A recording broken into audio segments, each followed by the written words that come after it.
Hello बच्चों, चलिए शुरू करते हैं सृष्टि हिंदी पाठमाला 5। आज हम पाठ 1 विजयी विश्व तिरंगा प्यारा श्यामलाल गुप्त पार्षद द्वारा रचित कविता फिर से पढ़ेंगे। ठीक है। इस कविता में कवि ने देश प्रेम का भाव और आजादी का मोल हमारे तिरंगे झंडे के द्वारा समझाया है। हमारे देश की पहचान ही हमारे राष्ट्रीय ध्वज से होती है। भारत को स्वतंत्रता बहुत संघर्षों के उपरांत प्राप्त हुई। भारत का तिरंगा भारत की शान है और इसके सम्मान के लिए हम अपने प्राणों की आहुति देने से भी पीछे नहीं हटेंगे। तो कविता कुछ इस प्रकार है।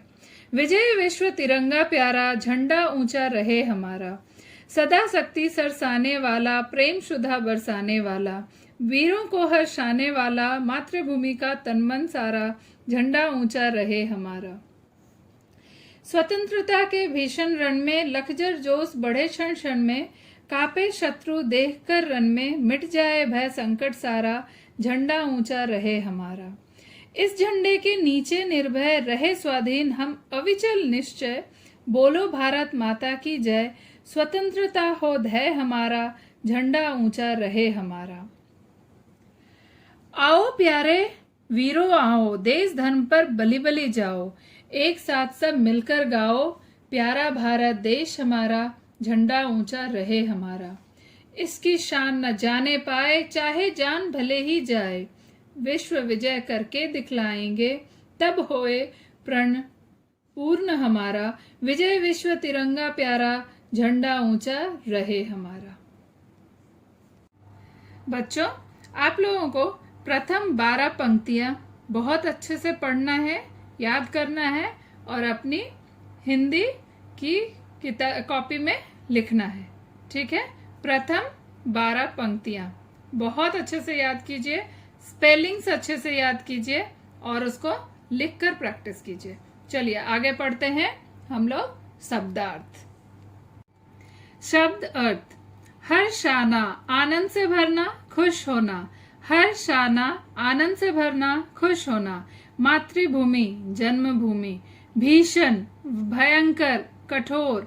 निर्भय, भय रहित, बिना डरे। ध्येय, लक्ष्य, मंजिल।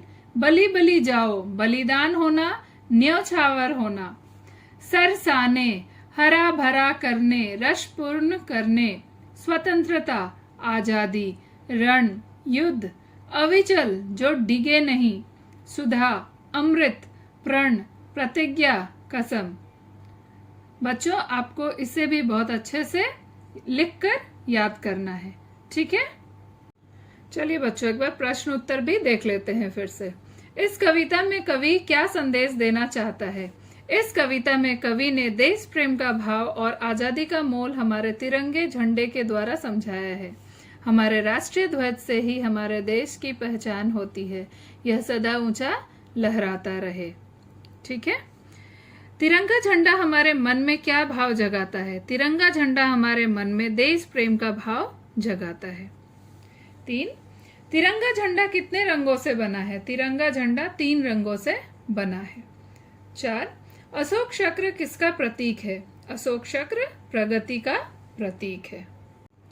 चलिए लिखित प्रश्न 1, इस कविता में मातृभूमि का तन मन सारा किसे कहा गया है? इस कविता में मातृभूमि का तन मन सारा तिरंगे झंडे को कहा गया है। किसे कहा गया है? तिरंगे झंडे को कहा गया है। इस कविता में वीरों को किस पर बलि बलि जाओ होने के लिए कहा गया है? इस कविता में वीरों को देश और धर्म पर बलि होने के लिए कहा गया है। इस प्रेरक कविता के कवि कौन है? इस कविता के कवि श्यामलाल गुप्त पार्षद हैं। तिरंगे के नीचे खड़े होकर हम क्या प्रण लेते हैं? तिरंगे के नीचे खड़े होकर हम प्रण लेते हैं कि हम हमारे तिरंगे का मान सम्मान कभी कम नहीं होने देंगे और इसे विजयी विश्व बनाएंगे। और इसे विजयी विश्व बनाएंगे। तो बच्चों, विजय विश्व तिरंगा प्यारा श्यामलाल गुप्त पार्षद द्वारा रचित आपको प्रथम 12 पंक्तियां बहुत अच्छे से पढ़ना है, लिखना है और शब्दार्थ, क्वेश्चन आंसर सबको अच्छे से पढ़कर रिवाइज करना है। ठीक है। हम आगे चैप्टर दूसरा चैप्टर रिवाइज करेंगे। तब तक के लिए अपना ध्यान रखिए। धन्यवाद।